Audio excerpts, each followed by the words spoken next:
back on STARR, styling tales about radical responsibility, and today's tale is about spaceholding, as I'm in the middle of my very first year-long spaceholder training with 80 other people.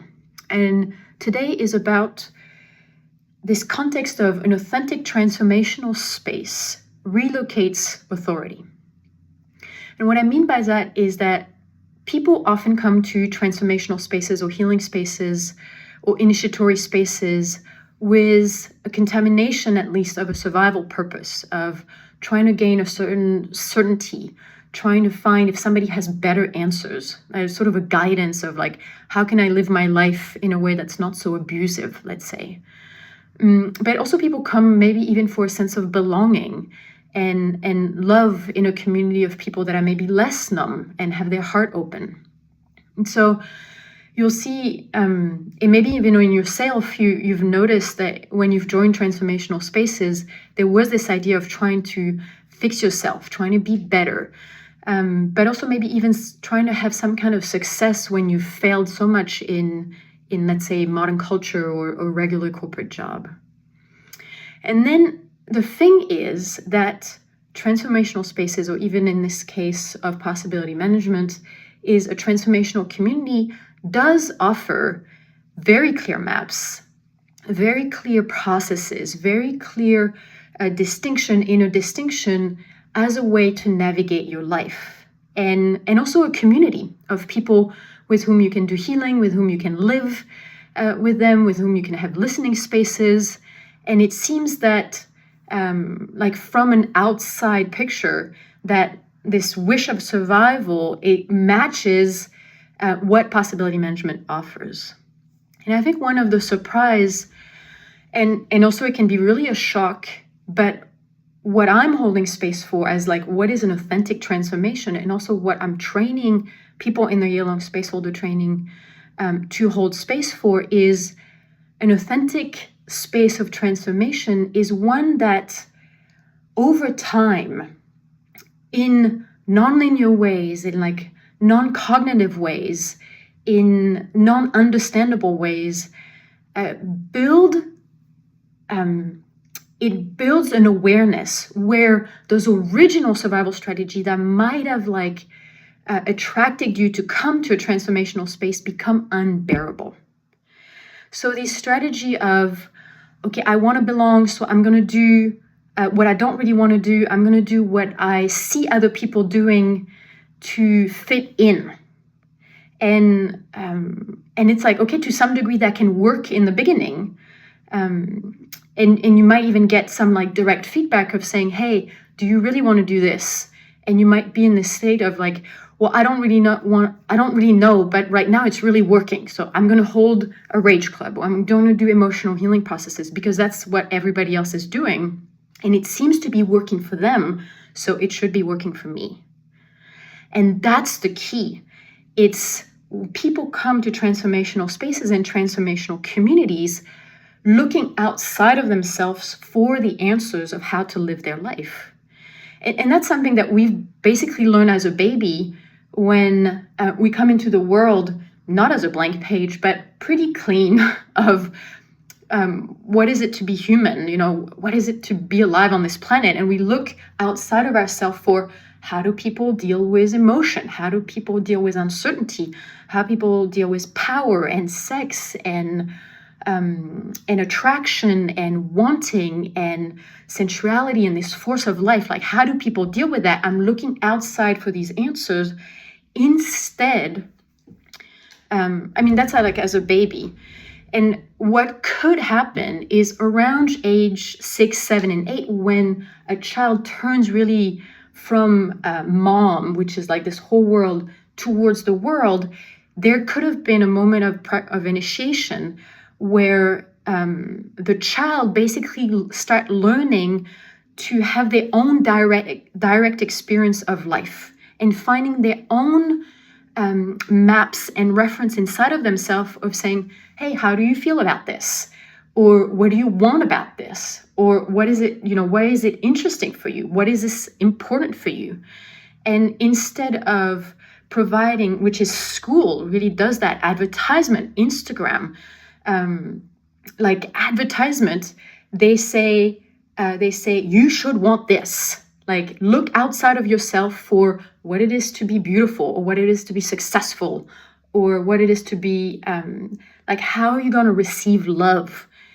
All these answers are so bombarded towards us, and there's no training. There's really no training to build this inner structure of how do I have my direct experience of life about what I want, and how do I want to create this thing that I want.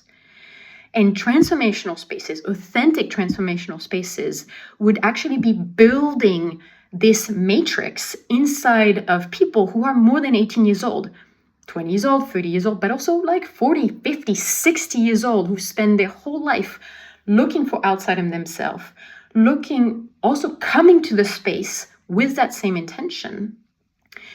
And for me is a transformational space starts really showing results, and that can take years, like a couple years, but it could take more years, when the person themselves start experiencing the unbearable pain of not having their authority. When it becomes so distress, like there's so much distress and so much disorientation of being, I love what you're saying, but I can't listen to you because what I notice is I'm giving my center away. You know, some people will have this experience where it is no longer possible to ignore the pain of not living your own life. And the thing is, it wasn't because there wasn't any pain before, but it was because you were numb to the pain of, like, you developed a survival strategy where to stay alive, compliance was necessary, was required of you. And then you come to a transformational space where you try to do the right thing, and there's no right thing to do, because what we're looking for is aliveness. And you keep getting this feedback where your survival strategy that had functioned so well for years keeps not functioning. And one thing that can be really painful is if you have a survival strategy and an orientation towards life where, for example, you think you're a bad person, or that you're wrong, or that something needs to be fixed inside of you. You come to transformational spaces to fix yourself. And you're looking for this approval from the outside telling you, now you're fixed. And the feedback that you're getting is, what you're doing doesn't work because you're not in your authority.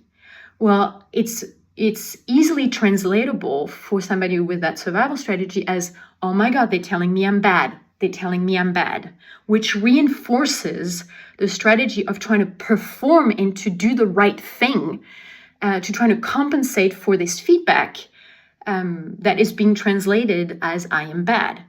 So then you enter this technology that we found out in possibility management of pressuring yourself to be in this, to try to do the right thing, to be in this fantasy that one day you will get approval for something with someone outside of you, and then collapsing under the weight of the self-torture and you beating yourself up. And so, how do you deal with that when the transformational space can exacerbate it, because the transformational space holders, but also the other people, will not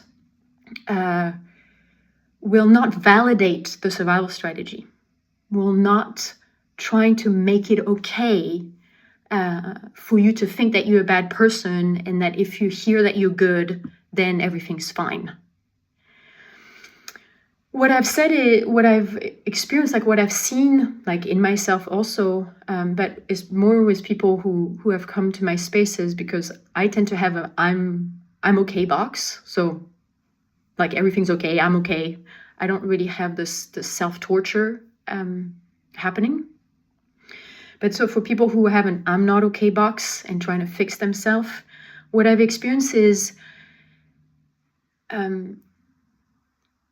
if there's a commitment, like a being, the being can sense that the space is safe enough for the being to emerge, then they will tend to stay. They will tend to stick around the community. They will tend to keep doing the processes and the initiation until the moment where, by some sort of miracle, because there's no method of like this 1, 2, 3, do this and you will build enough matrix to stop giving you authority away. So by persevering in a way, by having this persistence of, okay, I'm going to keep building matrix, at some point that inner structure reveals, is able to lower, like you're able to lower your numbness bar and realize, oh my God, I've been torturing myself. I have been pressuring myself. I've been trying to fix myself. I've been trying to do the right thing. I've been trying to rescue other people, thinking that if I rescue them, they will love me, thinking that I will receive certainty or clarity, more certainty about how I should live my life, or you think you're going to receive like belonging or love. When you lower your numbness bar and that becomes so painful, then there's almost nothing to do, because that pain will do its work and burn through this original necessity. And that's not like the job, like that's kind of the other part of the conversation, but that's the job of a transformer, like an initiator, is that you kind of have this picture of this arc, so that when people, abuse themselves, or people give their authority away, give their center away, you know that they're on this arc in the space that you're holding, that they're building this matrix to experience this pain. And this pain is a celebration. Like when people come to me really distraught sometimes of realizing what they've done to themselves, I say, this is a celebration. You have worked hard to feel the pain of not living the life that is your own.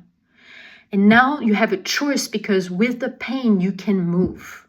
In this question of, what are you going to do with this pain? What do you want to create?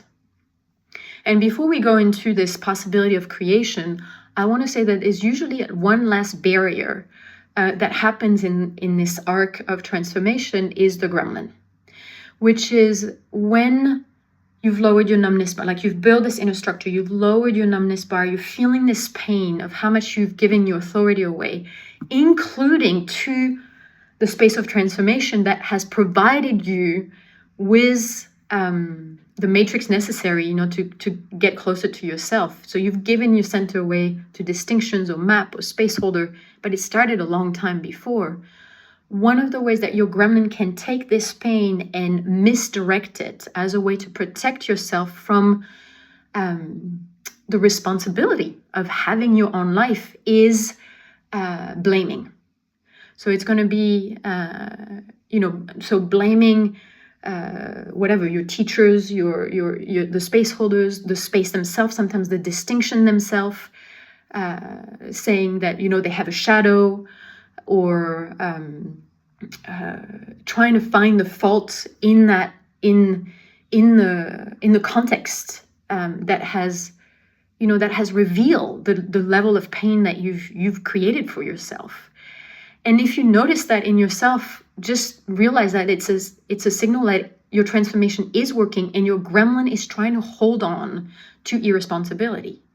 And instead, and that's why we practice skills of creation, is, okay, now I have all this pain, I have all this energy that's being liberated. What am I going to do with it? And you haven't probably not practiced the skills of creation consciously. So then it goes into unconscious creation, which is war and survival and conflict and blame and things that we've talked about. And the opportunity, the invitation is, you feel this pain, you sense, you get this energy back, and now you can put it into, what skills do I need to build to create the life that is my own? Now that I've reclaimed at least enough of my authority to no longer be seeking, in majority for belonging or for attention or for approval or for, it's like, my life is my own. What am I going to do? Like, the whole world opens of possibility. where you no longer need to do what other people did that seemed to have worked, because it worked for them in their authority. But you're a unique person with an authority that has things to create that probably don't even exist in this world. And that's really part of the purpose and the space holding of possibility management, is getting down to this pain. For me personally, that's not the work. Like, let's say it's the very first part of the work, but it's not necessarily the most fun part of the work. Sometimes it can be really painful to keep having to go through emotional healing processes, to keep having to do practices about losing your center, to keep facing about your X on the map. It's like, it's not, everyday pink and stuff. Because the work really starts, you hit bottom, you get this pain back for yourself. And when I mean pain is anger, sadness, fear, and joy. You get this energy back for yourself. And what you get to do is, I don't want to participate in a culture that uses people's authority for profit. I want to build something else. Okay, what do you want to build? How does that look like? What's your part in it? What's your piece of the puzzle? And for me, that's the interesting conversation. That's when the work really begins, where we start building game worlds, we start building nanonation, we start building villages in collaboration, where it's about building the next thing, and not and to really be clear that the path is not only about getting back your authority. That's, let's say, phase 1. I would say maybe even phase 0. Great. Thank you very much.